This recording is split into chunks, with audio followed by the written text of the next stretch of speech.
At my promotion dinner, my sister took my husband's hand and said I'm pregnant. They expected me to break down and give them half my wealth in the divorce. Instead, I pulled out an envelope they never knew existed. Their faces turned ghost white. You know, there are these moments in your life, the ones that feel like they're shot in golden hour, where everything is perfect, warm, and just full of promise. In those moments, you believe you truly know the people closest to you. You believe that no matter what problems you might have, there are certain fundamental lines, certain sacred trusts, that would simply never be crossed. Well, I used to think so, too. My name is Meredith. I was 29 years old when my world fell apart, and this is the story of how I learned that some people, even the ones who share your blood, will do absolutely anything to get what they want. It all started on a crisp Thursday in March, a day that was supposed to be one of the best of my life. I had just come out of a marathon meeting with the executive board. After 4 long, grueling years of working 60-hour weeks, of sacrificing weekends and holidays as a project manager at a major tech firm here in Austin, Texas, they had finally given me the news. I was being promoted to commercial director. It was everything I had worked for. The title, the responsibility, the corner office. I couldn't stop smiling all day, feeling a lightness in my chest I hadn't felt in years. The first people I called, my voice bubbling with excitement, were my husband, Russell, and my younger sister, Brenda. They were my world, the 2 people I wanted to share this victory with more than anyone. "We're celebrating tonight," I announced into the phone, practically bouncing in my desk chair. The Gilded Steer. My treat. The Gilded Steer was that classic, upscale steakhouse downtown, the kind of place with dark wood paneling, deep leather booths, and waiters in starched white coats. It was the kind of place where a single steak costs more than a week's worth of groceries, a symbol of a world I had fought tooth and nail to enter. But tonight, I could afford it. Tonight, I had earned it. I arrived at the restaurant first, feeling a thrill of anticipation. I was wearing a brand new navy blue dress, a silk sheath that Russell always said made my eyes pop. I'd bought it specifically for an occasion like this. I chose a quiet corner booth, a secluded little nook where we could have some privacy for our celebration. The dining room was buzzing with the low, confident hum of conversation from executives closing deals and elegant couples on expensive dates.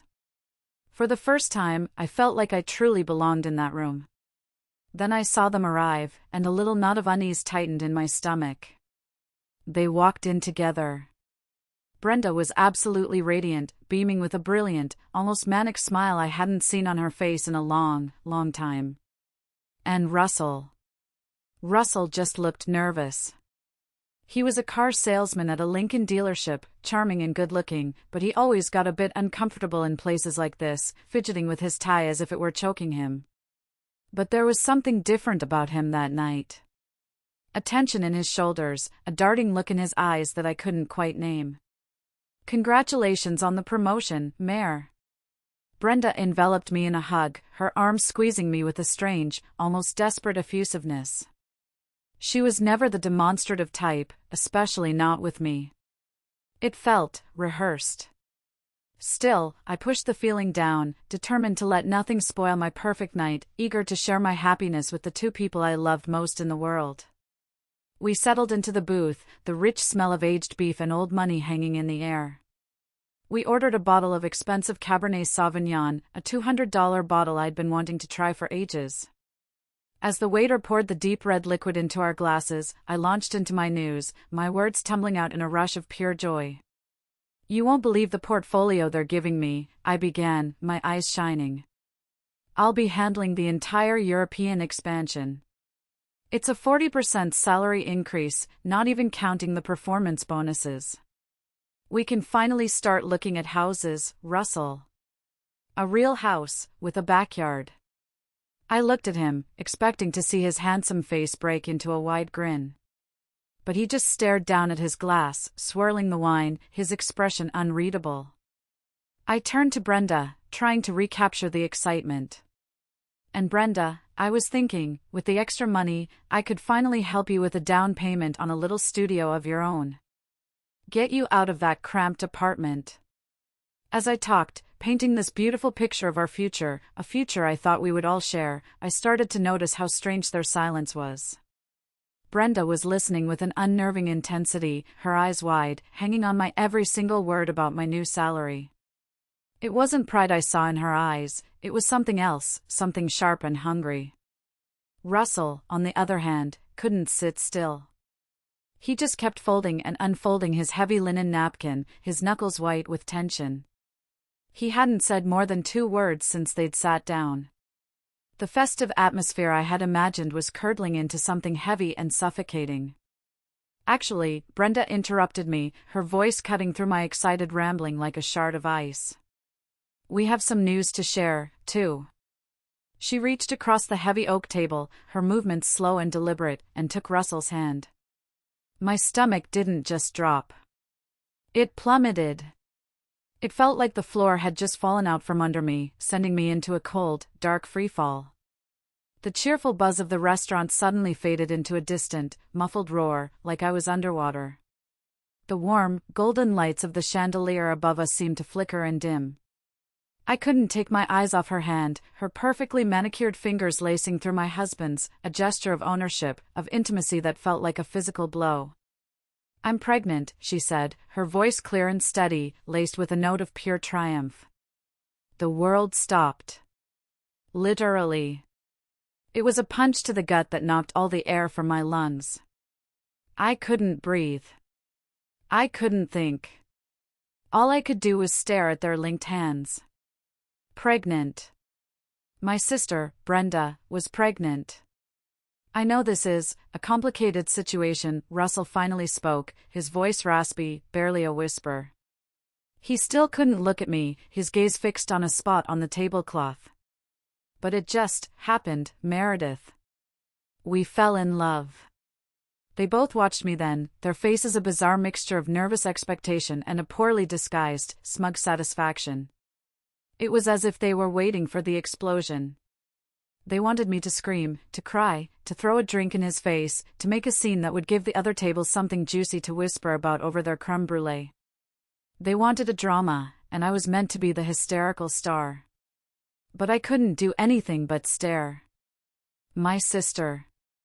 My little sister, Brenda, the one I had helped pay for college when our parents couldn't swing it, was sitting there, holding my husband's hand, pregnant with his child. And they had chosen to tell me this, here, tonight, on the night of my greatest professional achievement. It wasn't a confession. It was a calculated, cruel execution. My voice came out strangely calm, a stranger's voice, devoid of any emotion. How long? I managed to ask. Brenda's smile was victorious as she placed her free hand over her still flat stomach. 3 months, she replied. It started right after your birthday last year. My birthday. 3 months. 3 months of whispered phone calls, of secret meetings, of them laughing behind my back while I worked 12-hour days to get this promotion. This promotion I was so desperate to share with the very people who were gleefully destroying my life.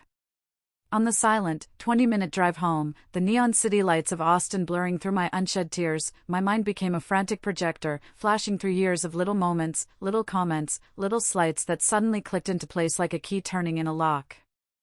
Brenda had always lived in my shadow, and now I realized it hadn't just bothered her, it had consumed her.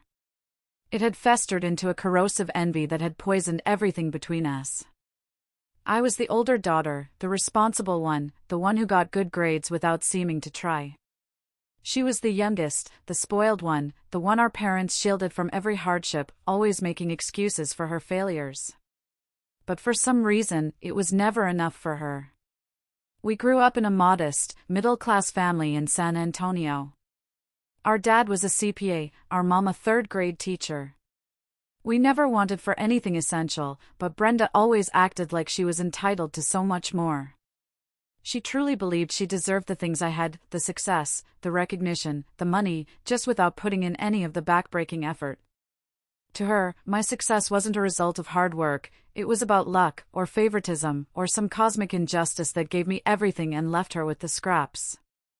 I remembered the day I got my full scholarship to the University of Texas. While my parents were bursting with pride, Brenda had just sniffed and said, "Well, of course you did. You always have that kind of luck." When I graduated with honors and landed a great internship at a multinational firm, her comment was a backhanded, "You've always known how to sell yourself." It wasn't a compliment, it was an accusation. The most telling memory was from 5 years ago, right after I bought my first condo. I was 25, bursting with pride over my first piece of real estate. I'd invited the family over to see it. While my parents marveled at the high ceilings and the small balcony, Brenda walked through the rooms with a critical eye. She ran her hand over the granite countertops I had been so proud of. "This must have cost a fortune," she'd said, her voice laced with something I mistook for awe, but now recognized as resentment. "Aren't you worried about being a little too ambitious, Mare? It's a long way to fall." Our parents, bless their hearts, had always tried to even things out in a way that only made it worse. When I bought my new, reliable Ford Fusion with my first big bonus, they scraped together enough to buy her a 10-year-old used one, just so she wouldn't feel left out. When my salary started to climb into the 6 figures, they increased the money they secretly gave her to help with her rent. It was like they were trying to artificially compensate for my success by keeping her afloat, which only fueled her toxic sense of entitlement. Now, her constant, probing questions about my finances made a sickening kind of sense. "So, what's the interest rate on a mortgage like this?" she'd ask when she visited. "What's your salary now, anyway?" "I'm just trying to get a benchmark for the freelance market," she'd lie, as if her sporadic graphic design gigs were in the same universe as my corporate career. When I mentioned I was investing in stocks, she wanted to know specific amounts, which funds I was in. It wasn't sisterly curiosity. It was reconnaissance. It was pure, unadulterated greed, and I had been too blind, too trusting, to see it. And Russell, poor, simple, easily led Russell. When I first introduced him to my family, Brenda had made it a point to pull me aside and say he wasn't my type. Now I knew why. He wasn't her type, either, he was just her tool. He was her way in. He was the weak link she could exploit to get to what she really wanted, my life. I unlocked the door to my condo and stepped inside. The silence was deafening. The air was thick with the ghost of the life I thought I had. It was bizarre how your entire world could detonate and the physical space around you could remain so stubbornly, mockingly unchanged. Russell's worn-out running shoes were by the door. His favorite Dallas Cowboys mug was sitting on the counter. His toothbrush was still in the ceramic holder next to mine in the bathroom.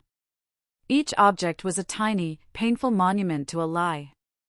I sat on the edge of our bed, the bed I had picked out, the bed I had paid for, still in my navy blue dress and heels, and just stared into the void. My brain, my overachieving, problem-solving brain, had finally short-circuited. There was no plan, no strategy for this. I knew I should be crying, screaming, throwing his clothes out the window, but all I felt was a profound, hollow numbness, like my soul had been scooped out, leaving an empty shell. He didn't come home that night, of course. Around 2 a.m., my phone, which had been sitting silently on the nightstand, buzzed with a text. It was him. A coward's message. "I'm at Brenda's. We'll talk tomorrow." Brenda's. Not your sister's house. Brenda's.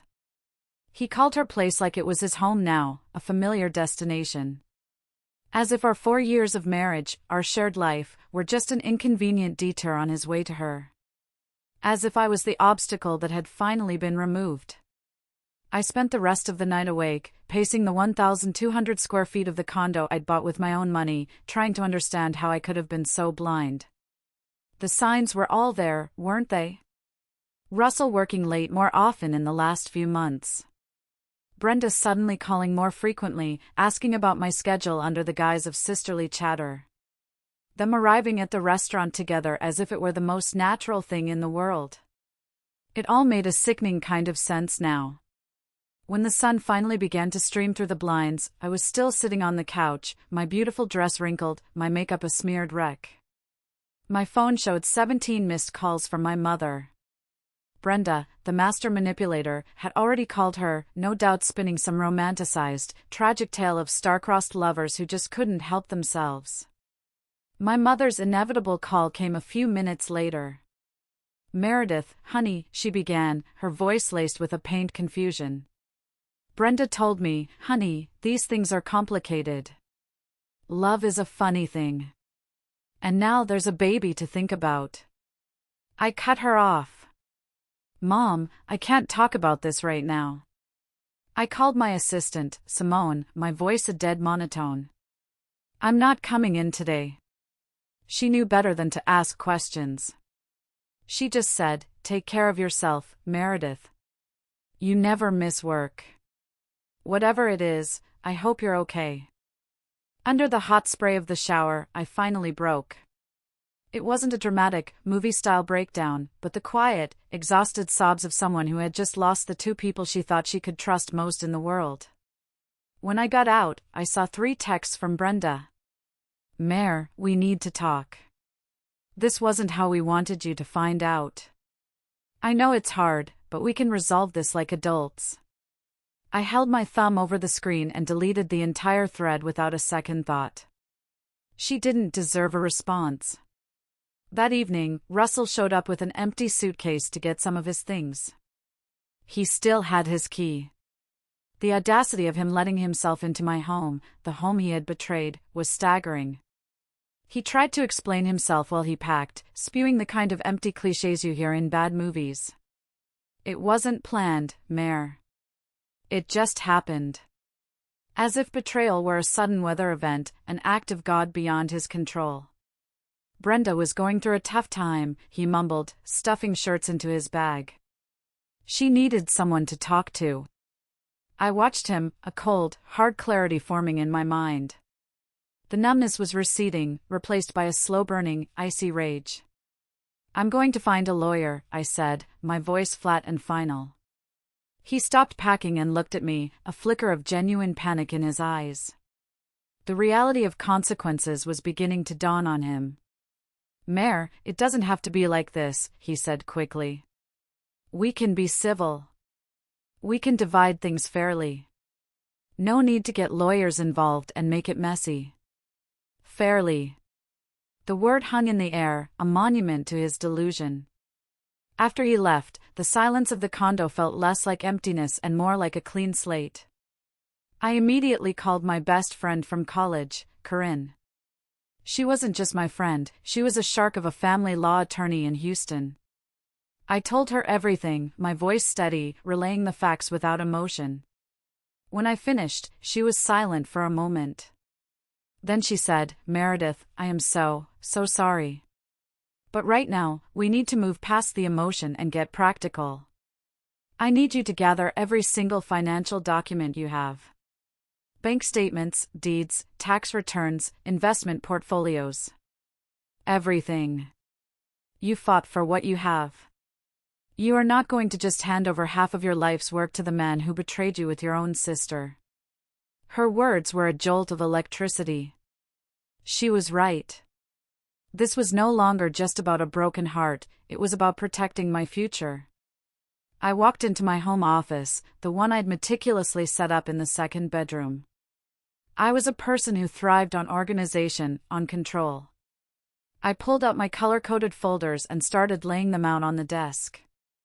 I started with the green folder, labeled marriage documents. I pulled out our birth certificates, and then the official marriage certificate from Travis County. My eyes scanned the familiar document, but then they snagged on something I hadn't noticed or thought about in 4 years. A small, typed line at the bottom, just above the official seal, subject to the terms of the separate property agreement filed on this date. Separate property. The words echoed in my mind. Why did that sound so familiar? And then it hit me, a memory surfacing from a deep, dusty corner of my brain, a memory so clear it was like a lightning strike. A prenuptial agreement. We had a prenup. My heart started hammering against my ribs, a frantic, hopeful rhythm. I scrambled out of the office and ran to my bedroom closet, to the small, fireproof safe bolted to the floor in the back. It had been so long since I'd opened it that I fumbled with the combination, my fingers suddenly clumsy. My birthday, backward. Click. The heavy door swung open. And there it was. Nestled between the deed to the condo and my passport was a thick, sealed, legal-sized envelope from the Travis County Clerk's office. Prenuptial agreement. Meredith Wheeler and Russell Cole. My hands trembled as I tore open the envelope. The hope was so intense it was painful. Maybe, just maybe, my younger, more cautious self had just saved me from my current nightmare. The memory came rushing back with the crisp, formal scent of the legal paper in my hands. It was a sun-drenched Saturday in April, 4 years ago, just 2 weeks before our wedding. I was 25 and on top of the world. I had just closed on my first condo, a modern 2-bedroom in a trendy part of downtown Austin. It was my first major asset, purchased with my own savings and a mortgage I qualified for on my own. Russell, meanwhile, was getting increasingly stressed about the wedding costs, which were, I had to admit, spiraling out of control. "Mare, are you absolutely sure we need all this?" he'd said one evening, gesturing helplessly at the vendor quotes spread across my kitchen table. $15,000 for catering? $8,000 for a photographer? That's more than I make in 4 months. He wasn't wrong. It was a lot of money, especially for him. He was making about $4,000 a month at the Lincoln dealership back then, a respectable income, but a world away from the $12,000 a month I was pulling in after a recent, substantial promotion. "Don't worry about it," I'd reassured him, putting my arms around his neck. "I'll cover the bulk of it. All that matters is that we're celebrating our love." It was in that context of our widening financial disparity that my lawyer at the time, a sharp, no-nonsense woman in her 60s named Dr. Williams, had suggested the prenup. She was handling the closing on my condo. "Meredith, listen to me," she'd said, peering at me over her glasses. "You're young, you're incredibly successful, and you're accumulating significant assets. A prenuptial agreement isn't about mistrust, it's about smart, sensible financial planning. It's just good business." When I brought it up with Russell that night, he literally laughed, a loud, barking sound that made him almost spit out his beer. "A prenup?" he scoffed. "Isn't that for celebrities and old billionaires who don't trust their trophy wives? We love each other, Mare. Our love doesn't need a contract. It's not about our love, Russell. It's just legal protection, for both of us," I had insisted gently. "It would just make me feel more secure."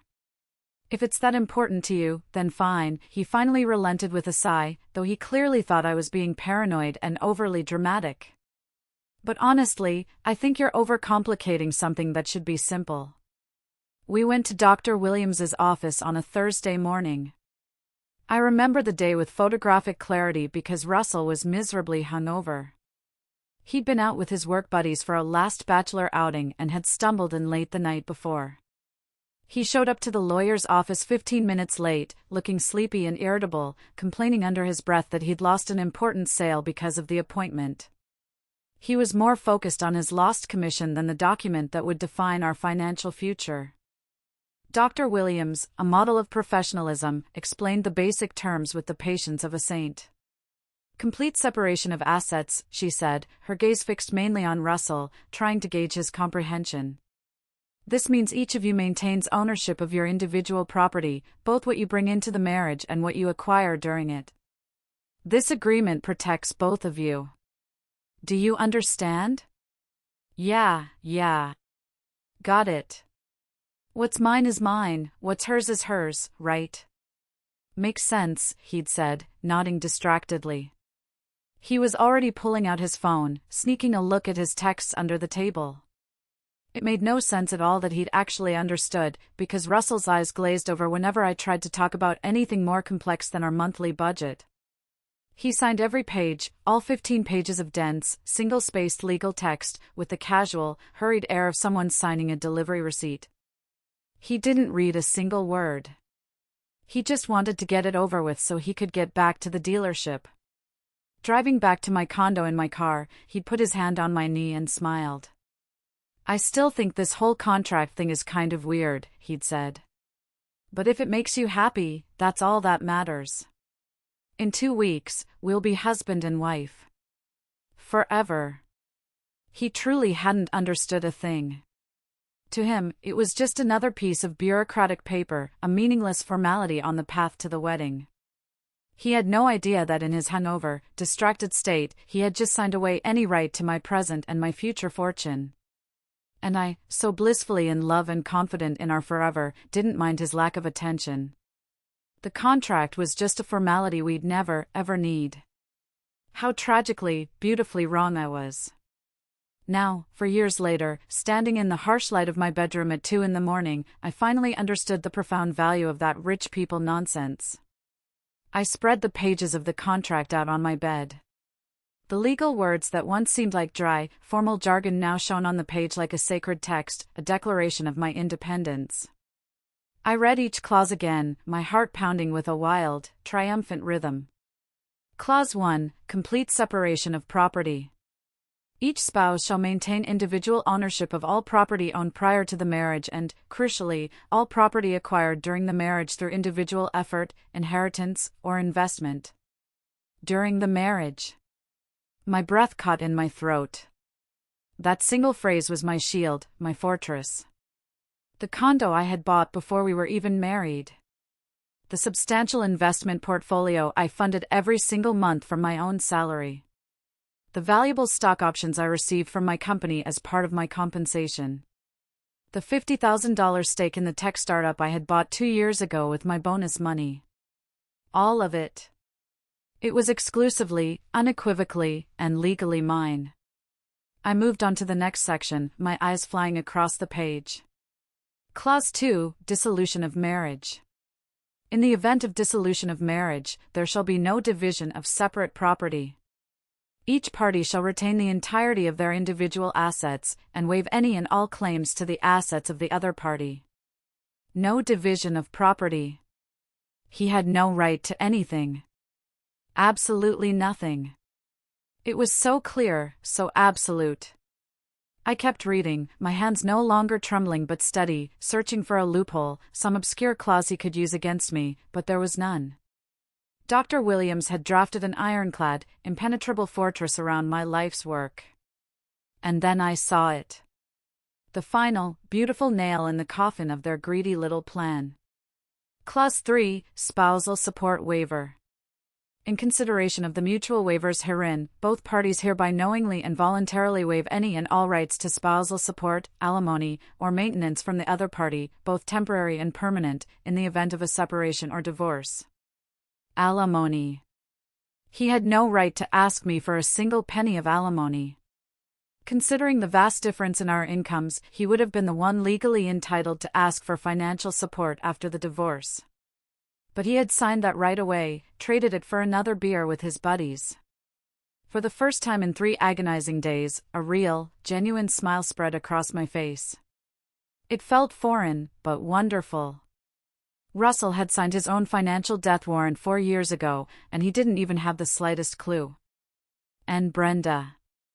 Oh, sweet, conniving Brenda. My mind flashed to her triumphant smile at the restaurant. She had seduced my husband, thinking he was her lottery ticket, her golden goose, her gateway to a comfortable life funded by my sweat and sacrifice. She thought she was about to cash in on half of my assets, a prize she believed she was owed. What a delicious, spectacular, and deeply satisfying irony. I grabbed my laptop, my mind suddenly sharp and clear. I started making a detailed list of my current net worth. The condo was now valued at least $400,000. My investment portfolio was just over $100,000. The startup stake was worth at least $50,000. I had $40,000 in liquid savings and a paid-off car worth $20,000. That was over $600,000. And that didn't even include my new salary of $16,000 a month, plus performance bonuses that could double that amount in a good quarter.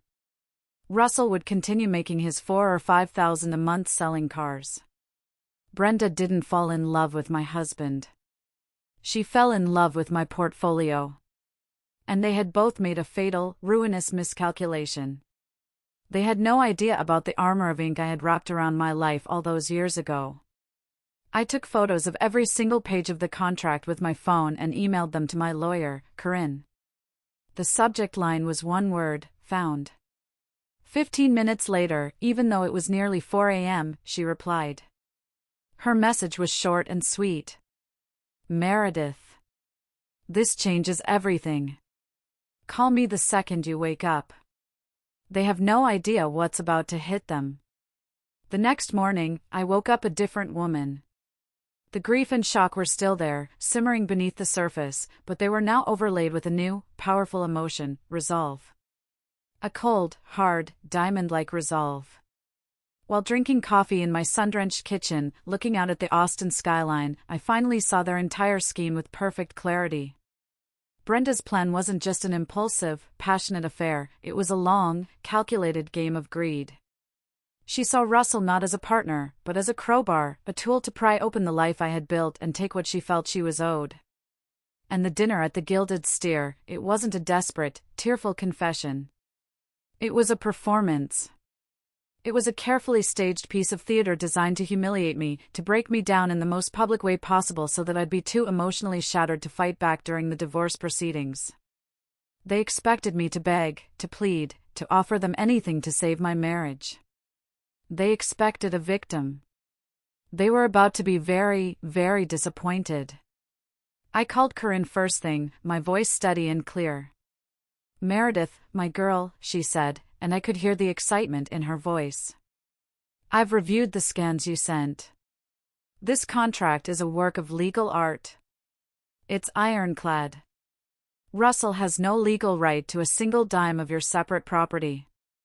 We can have this divorce finalized in 60 days if he doesn't contest it. And if he does contest it? I asked, already knowing the answer. On what grounds? She scoffed.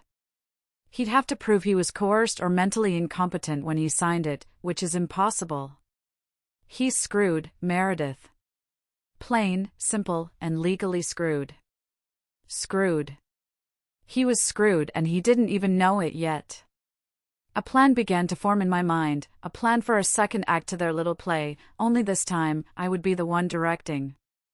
Corinne, I said, my voice low. I'm going to do something. I'm going to call them.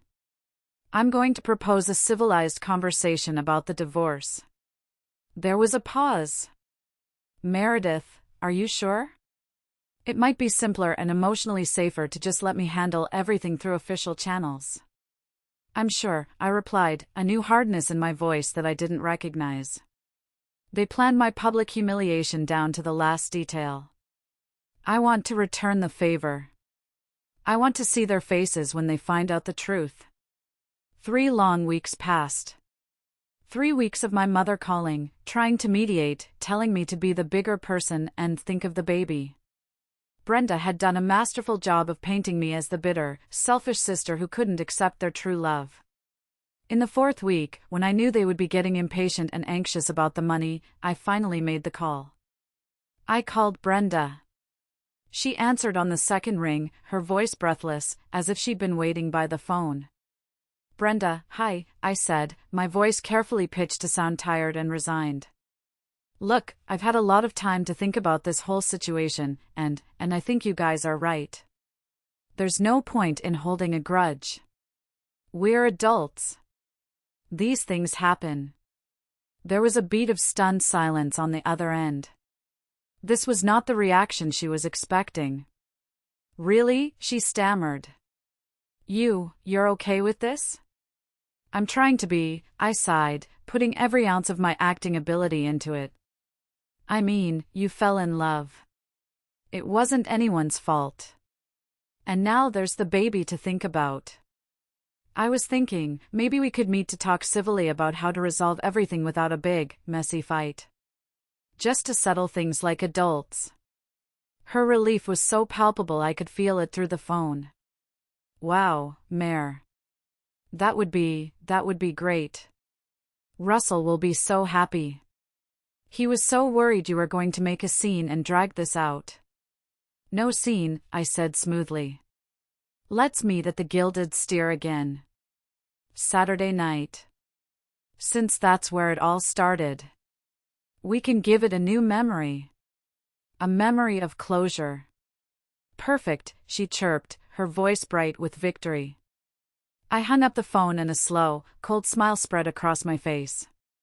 Saturday night was going to be very, very interesting. I spent the next few days in a state of hyper-focused preparation. This wasn't just a dinner, it was a performance, and I was the star, director, and producer. I chose my outfit with surgical precision, an elegant, severe black dress made of a heavy crepe fabric that didn't wrinkle. It was powerful, understated, and screamed that I was in control. No jewelry, except for my simple diamond stud earrings. My hair was pulled back in a sleek, low ponytail. The message was clear, I meant business. I even practiced my expression in the mirror, a mask of calm resignation, perhaps a little sad around the eyes, but ultimately accepting. Corinne, my lawyer and friend, thought I was playing with fire. We had a long call the night before. Meredith, are you absolutely sure you want to do this yourself? She'd asked, her voice laced with concern. It could get ugly. He could get loud, aggressive. Let him, I told her, my voice steady. They deserve ugly. Besides, they're so busy planning how to spend my inheritance, they'll never suspect a thing. They think I'm a broken woman coming to beg for scraps from my own table. They're in for a surprise. I arrived at the Gilded Steer on Saturday, punctually at 8 o'clock. The hostess recognized me and her face fell with a flicker of pity. I gave her a small, tight smile. A table for 3, please. Under Wheeler. As she led me through the dining room, I requested the very same corner booth from that fateful night. The maitre d', a kind older man named Jean-Pierre, also recognized me and gave me a deeply sympathetic look. I hope tonight is a much happier occasion for you, ma'am, he said in a low voice. I have a feeling it will be, I replied, my voice smooth as silk. If only he knew. I sat there for 10 minutes, sipping a glass of ice water, observing the room. I felt strangely calm, my heartbeat slow and steady. The anger and grief were still there, but they had been forged into something else, something sharp and focused, like a weapon. Then, they arrived. Russell and Brenda walked in hand, and the entire atmosphere around them was different. They were relaxed, smiling, laughing together. They looked like a couple who had weathered a storm and had now come out into the sunshine, completely in love and ready to claim their prize. They were no longer nervous, they were triumphant. Brenda was wearing a soft pink maternity dress that was just tight enough to proudly accentuate her small but noticeable baby bump. They looked smug. They looked like they had one. Mare, Brenda said, leaning down to give me an air kiss next to my cheek, her perfume cloying and sweet. You look beautiful. So chic. Thank you, I said, my voice perfectly even. You both look, well. The pregnancy suits you, Brenda. It's been wonderful, she bubbled. We're already thinking of names. Russell is set on Michael if it's a boy, but I'm leaning towards Gabriel. Russell, playing the part of the doting future father, pulled out the chair for her, a chivalrous gesture he rarely bothered with for me in our 4 years of marriage. He sat down opposite me and gave me a look of practiced sincerity. Meredith, he said, his voice low and serious. Thank you for agreeing to do this, for talking like this, peacefully. I was afraid you would, you know. Make a scene? I finished for him, giving him that small, sad smile I had perfected. Don't be silly, Russell. We're all adults here, aren't we? We ordered the same expensive bottle of Cabernet as last time. The irony was so thick you could cut it with a steak knife. They thought this was their victory lap, the final negotiation where the vanquished foe gracefully surrenders the spoils of war. They had no idea they were walking into an ambush. After the waiter had poured the wine and retreated, Russell cleared his throat, getting down to the business he was so eager to conclude. He leaned forward, placing his elbows on the table, adopting the earnest, sincere expression he used when he was trying to close a sale on a top-of-the-line Lincoln Navigator. "So, about the divorce," he began, exchanging a quick, confident glance with Brenda. It was clear they had rehearsed this. "We wanted to propose doing everything amicably. You know, no mess, no fuss. We think the fairest way is to just divide things right down the middle." I took a slow sip of my wine, watching him over the rim of the glass. "Go on," I said, my voice encouragingly soft. "Well," he continued, gaining momentum, "we can get the condo appraised and sell it, then split the proceeds, 50/50ths. The investments, too. We can just liquidate them and divide it all up. Simple." He sat back, a self-satisfied smile on his face. Brenda chimed in, her voice sweet and reasonable. "We think that's the only fair way, Mayor. You two built a life together, after all." "And," Russell added, his tone becoming a little more serious, "you know, with your new promotion and that fantastic new salary, we were thinking some temporary alimony would really help until I can get stabilized with Brenda and the baby. It would just be for a year or two, just to help us get on our feet." Alimony. He really believed, with every fiber of his being, that I was going to pay him alimony while he started a new life with my sister, raising their child. The sheer, unadulterated, breathtaking nerve of it was almost impressive. I let the silence hang in the air for a long moment. I slowly reached into my purse, my movements calm and deliberate. They both watched me, their eyes gleaming with anticipation, like two hungry wolves waiting for the kill. They probably thought I was pulling out a pen, ready to scribble my agreement on a cocktail napkin. Instead, my fingers closed around the thick, legal-sized envelope. I pulled it out and placed it on the table between us. The crisp, heavy paper made a dry, definitive thwack as it hit the dark wood. It was the only sound in a suddenly silent world. The sound of a guillotine blade dropping. "Before we talk about division," I said, my voice dangerously quiet, all traces of sadness gone, replaced by something cold and hard. "I need to clarify something very important that you both seem to have forgotten." Russell frowned, looking at the envelope as if it were a venomous snake. "What is that?" he asked, his voice suddenly wary. "Our prenuptial agreement, Russell," I said, looking him directly in the eye, holding his gaze until he flinched. "Remember? The one you signed 4 years ago, in a lawyer's office, while you were nursing a hangover? The one you called rich people nonsense?"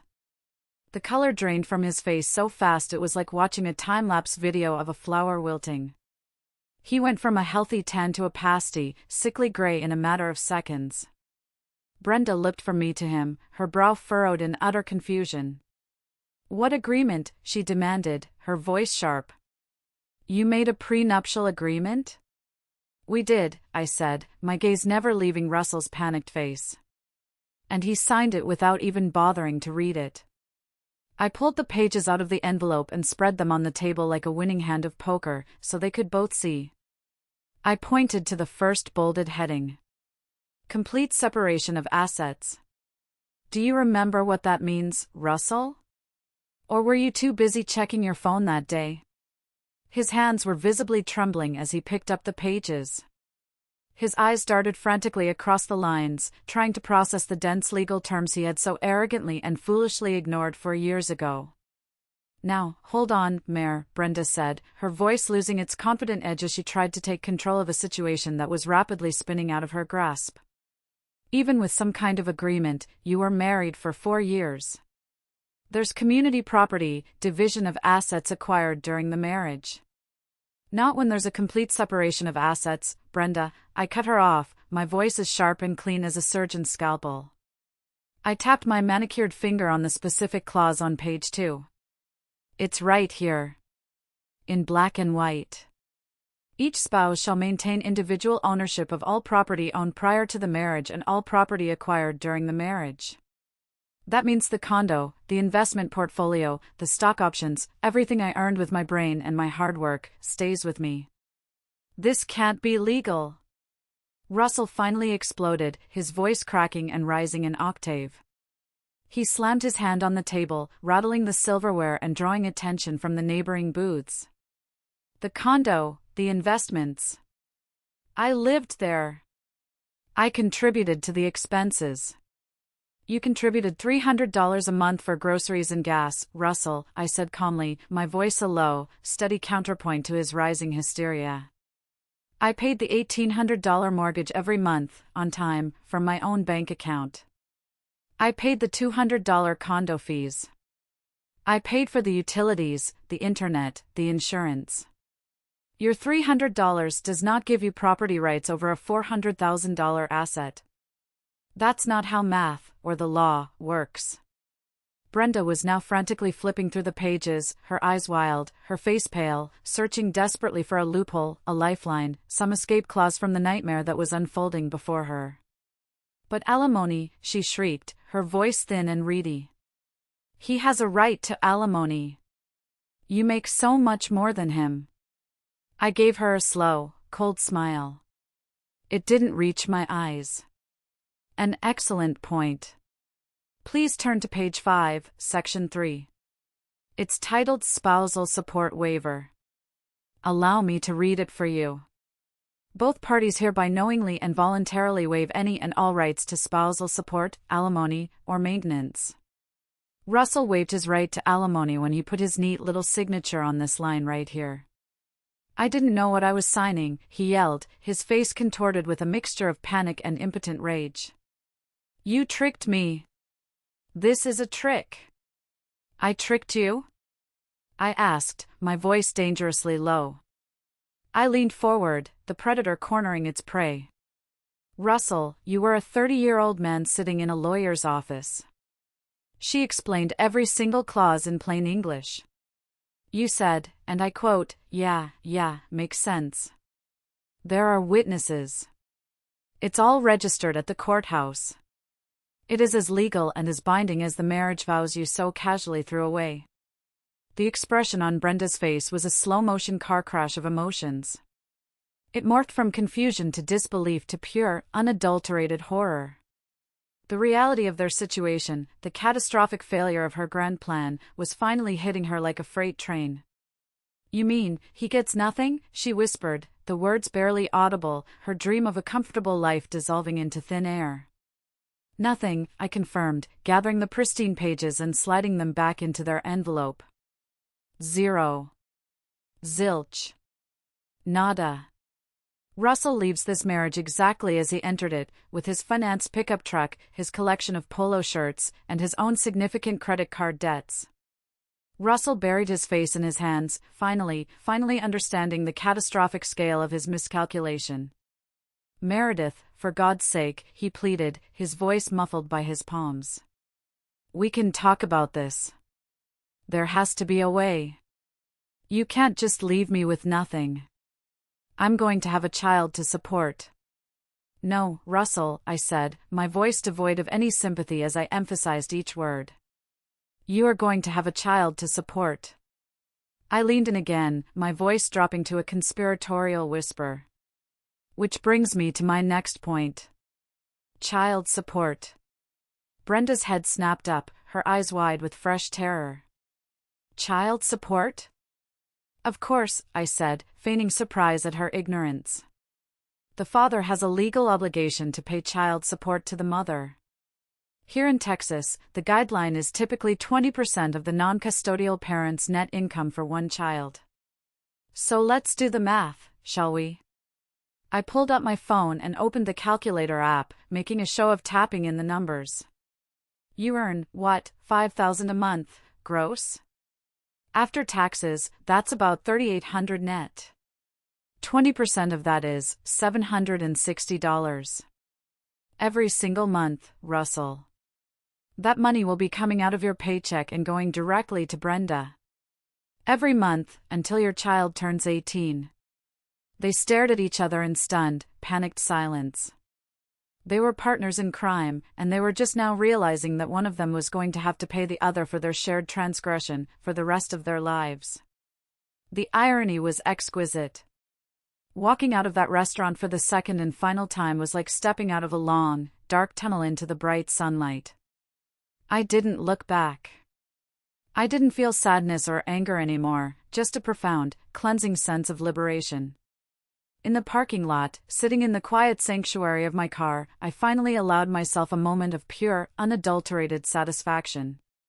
They had tried to destroy me, and in the end, they had only managed to spectacularly destroy themselves. The divorce was finalized in exactly 62 days. Just as Corinne predicted, Russell didn't contest it. His lawyer, no doubt after one look at the ironclad prenup, had probably told him he didn't have a legal leg to stand on. And with the dead weight of that toxic marriage officially and legally cut away, my life didn't just recover, it skyrocketed. It was as if all the energy I had been pouring into that failing relationship was suddenly redirected into my own life, my own ambitions. I poured everything I had into my new role as commercial director. I didn't just meet my targets, I shattered them. In my first 6 months, I secured a partnership that was the largest in the company's history. I was flying to London, to Tokyo, making deals and building a name for myself. The performance bonuses that came with that success were staggering. My monthly income, in some periods, soared past $20,000. The tech startup I was a partner in landed a new round of funding, tripling the value of my stake overnight. My net worth crossed the $1 million mark before my 30th birthday. That October, I sold the condo we had shared. The moment the sale closed, I felt a final sense of release. It was cleansing, like shedding an old skin. I sold it for $500,000, making a tidy profit, and bought a new place, a stunning, 2-story loft in a downtown high-rise with a private terrace that had a breathtaking view of Lady Bird Lake. I paid the $700,000 in cash. I then hired a top interior designer and spent another $200,000 renovating it from top to bottom, turning it into my dream home, a sleek German kitchen, a private gym, a home office with a panoramic view of the city where I could build my empire. My new home was so spectacular it was featured on the cover of Austin Home and Design magazine. At 30, I had achieved the American dream, entirely on my own terms. I traveled to Europe 3 times that year: Paris, Rome, Barcelona. Always alone, always first class, always staying in the best hotels. I bought myself a classic Cartier watch, not because I needed to know the time, but because I could. I dined at Michelin-starred restaurants. I shopped without looking at price tags. The loneliness I thought I would feel, the emptiness I had dreaded, never came. After the searing sting of betrayal, the profound peace of solitude was almost addictive. I didn't have to explain my choices or justify my expenses to anyone. My life was finally, completely, my own. I started therapy, not out of sadness, but for growth. My therapist, an incredible woman named Dr. Chen, helped me unpack not just the betrayal, but the years of toxic family dynamics I had mistaken for love. "Meredith," she said in one session, her voice gentle but firm, "you grew up believing you had to be the provider for everyone around you. Your sister, your parents, your ex-husband. When was the last time someone truly took care of you?" The question was so simple, yet it broke me open. I cried for 15 minutes straight. I had always been the problem solver, the responsible one, the fixer. It was time to put myself first, to discover who I was when I wasn't propping up other people's lives. And that's exactly what I did. Through the inevitable grapevine of family, mostly my mother's worried, whispered phone calls, I followed the slow-motion car crash of Russell and Brenda's new life from a safe, sterile distance. It was exactly as I had predicted, a perfect storm of their own making. The economy took a slight downturn that year, and the market for luxury cars softened. Russell's commission-based salary, which had been precarious even in the best of times, plummeted. According to my mother, he was barely clearing $3,500 a month. After the court-ordered child support of $760 was automatically deducted from his paycheck each month, there was very little left for him to live on, let alone support a new family. Brenda had their baby, a little girl they named Holly. Their dream of a comfortable family life in Austin was the first casualty.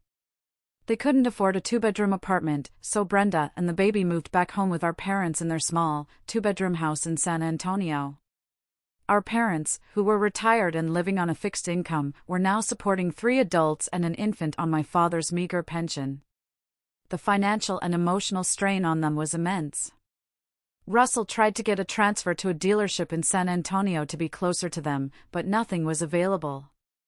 So, he made the grueling, soul-crushing hour-and-a-half commute each way, every single day, in his gas-guzzling pickup truck. He was burning through gas money he couldn't afford, leaving before dawn and getting home long after the baby was asleep. He seemed so tired lately, so defeated, my mother would tell me, her voice full of a sympathy I could not muster. And Brenda is trying to find more freelance clients, but it's so hard with a newborn.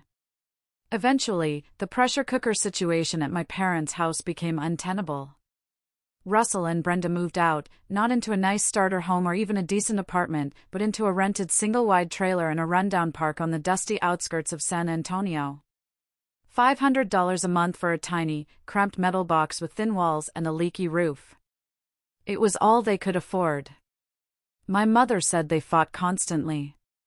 Vicious, ugly fights about money. He blamed her for pushing for the divorce so aggressively, for being so blinded by greed that she never considered the possibility of a legal document like a prenup. She blamed him for being a lousy salesman, for losing his good job at the Lincoln dealership due to his poor performance, for not being able to provide them with the life she felt she was owed. The grand, all-consuming love that had justified their betrayal had curdled into bitter, daily resentment and blame. It turned out their great passion couldn't survive the harsh reality of a shared bank account that was perpetually overdrawn. Brenda sent me a few desperate, rambling messages in the middle of the night, messages that evolved from half-hearted, self-serving apologies to direct pleas for money. "Mare, I know I messed up, but Holly is your niece. She's an innocent child. Can't you at least help with her doctor's bills? Russell's new job at the used car lot doesn't pay enough. We can't cover everything." I read them, a strange sense of detachment washing over me, and then I blocked her number for good. Her choices were not my emergency. 2 years after that night at the steakhouse, my life was unrecognizable in the best possible way. I was now an executive director at my company, a position that came with a salary of $300,000 a year and a level of professional respect I had once only dreamed of. My net worth had sailed past the $2 million mark. More importantly, I had found a real partner. I met Daniel at an art gallery opening. He was a successful architect, a kind, intelligent man with a quick laugh and a quiet confidence.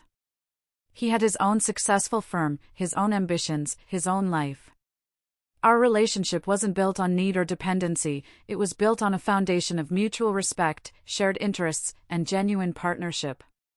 We were 2 whole, independent people choosing to build something new and beautiful together. There was no financial imbalance, no hidden resentments, no games. "You have an impressive strength and resilience that's incredible," he told me one night as we were having dinner on my terrace, the lights of the Austin skyline twinkling below us. "But you also have an inner peace that's very rare." He was right. I had finally found a profound peace, a peace that came from knowing exactly who I was, what I had survived, and what I deserved. I no longer needed anyone's approval.